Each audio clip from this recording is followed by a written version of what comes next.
A Python program without any control flow statements in it will start executing from the first line to the last line in a monotonous fashion. But to do anything useful, we need to control the flow of the program, and this can be done by control flow statements. And there are two types of control flow statements mainly. One is the loops and other is conditional statements, conditional execution.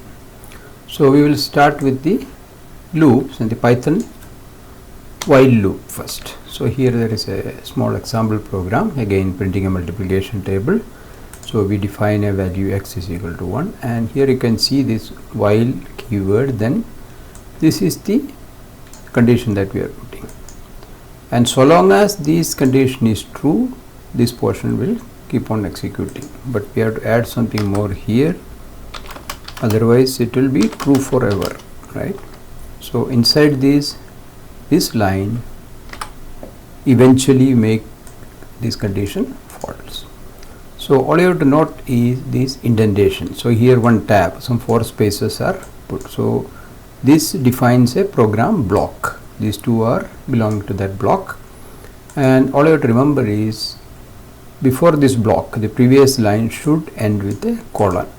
So that is an important part of Python syntax. Now we can run this and see the result. So we will make it say 5 so that it doesn't overflow. So you can see the output here. So we have got the table printed. So if we change this number, the length will change. And now you can start modifying this. Suppose say if you want to print in the reverse order, say starting with 5, and you do this, then this condition also should change, right? So you see this in the reverse order. And the next thing is our for loop. For loop is slightly different from the for loops of other languages. So we generally have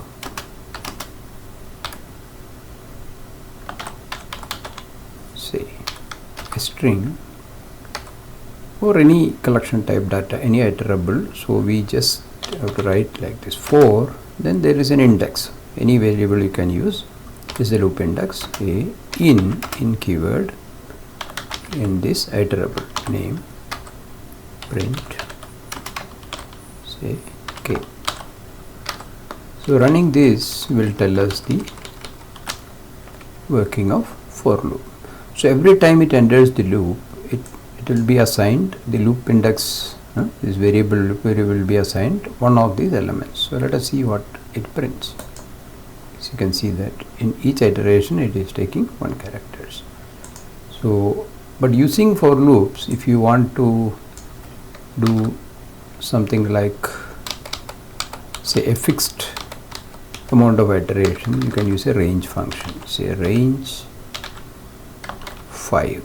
If you give simply range 5, you will get a 0 to 4.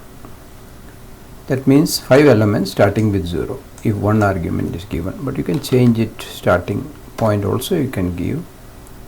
Then it will go from 1 to 4. So that means the last element is you have to add 1, right? If you want up to 4 here, you have to give 5 here. Not only that, you can give a step. See, so this is a step. So this is the for loop. Now suppose say we put this one here and print k. We can demonstrate our if statements within this. We'll put if k say less than 4. So you put one more indentation. So it is under the if now. So print, we'll print say small k. So there are 2 arguments here, right?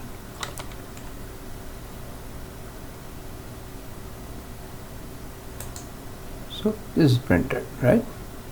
That means if it is not less than 4, nothing is printed.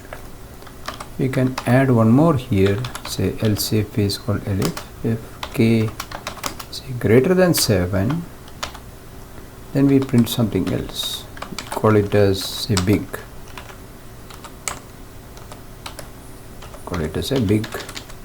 K. So if you print it, you see there are two big K's and this. So, but you can see there are something else left now, right? So whatever remaining you can put inside an else. Whether you want in a real situation, that depends on the problem you are trying to solve. So you can say here print something else and also put K here.